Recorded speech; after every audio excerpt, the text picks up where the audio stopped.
Hi, this is Lucy. And today I want to tell you a story about the worst boss I ever had and how my coworkers and I finally got our revenge on him. When I first started this job, I honestly thought it was going to be amazing. The office was nice, the salary was good, and I thought, wow, this could be a place where I really grow. But I was so wrong. Because my boss, let's just call him Mr. Shouty, turned out to be a complete nightmare. This guy was the type who thought yelling was a leadership skill. If you made the smallest mistake, he'd blow up like it was the end of the world. He'd roll his eyes, make sarcastic comments, and always talk down to us. But here's the thing. He barely did anything himself. He would stroll in late, disappear for hours, and then act like he was the one carrying the whole company on his back. And the worst part? He stole credit for everything. If we made a great design, suddenly it was his idea. If we pulled together a brilliant campaign, he was the mastermind. He'd stand in meetings bragging about how hard he worked, while we were the ones staying up late, fixing all the problems. At first, I tried to brush it off. I told myself, maybe that's just how bosses are. But then came the breaking point. We had this huge project that my team and I worked on for weeks. We sacrificed our weekends, stayed late, and honestly, we were exhausted. But we were proud of what we'd made. It was good, really good. On the day of the big presentation, I was nervous but excited. This was our moment. Except it wasn't. Because before any of us could even speak, Mr. Shouty jumped up and presented the entire thing as if he had created it himself. Not one mention of the team. Not a single thanks, or even a nod. He just basked in the praise, shaking hands with the clients while we sat there, invisible. I looked around the table, and I saw the same thing in my coworkers' faces that I felt inside. Anger. Pure frustration. And that's when I knew we weren't going to let him get away with it anymore.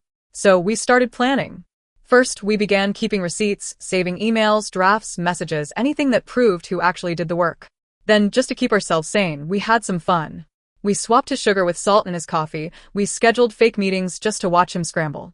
It wasn't much, but it made us feel like we had a little bit of control. But the real revenge? That came a few weeks later. There was another big client meeting, and this time we were ready. We all had our proof. And we all silently agreed. If he tried to take credit again, we weren't staying quiet. Sure enough, the meeting starts, and Mr. Shouty launches into his routine. Bragging, exaggerating, pretending like he carried the whole project.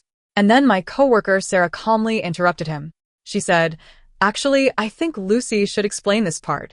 She wrote the original draft." The look on his face was priceless. I jumped in and explained my work. Then Tom spoke up about his part. Then Megan. One by one, we all started speaking directly to the clients, proving who really did the work. The clients were shocked. They started asking us the questions, not him. And finally, one of them turned to us and said, "Wait, so you're telling me you all did this, not him?" We nodded. And the silence that followed? Oh, it was the sweetest silence ever. Of course, he tried to spin it. He mumbled about leading the team and guiding the process, but it was too late. Everyone in that room knew the truth. After that, things changed fast. Management started asking us for updates directly. Clients wanted to work with us, not him. His power started slipping away. And within a few months, he was moved out of the department completely. As for us, things got better. Some of us got promotions. Others moved on. But we left knowing one thing. We had stood up for ourselves, and we won. And here's the lesson I learned. Toxic bosses thrive on silence. They get away with it because people are too scared to speak up.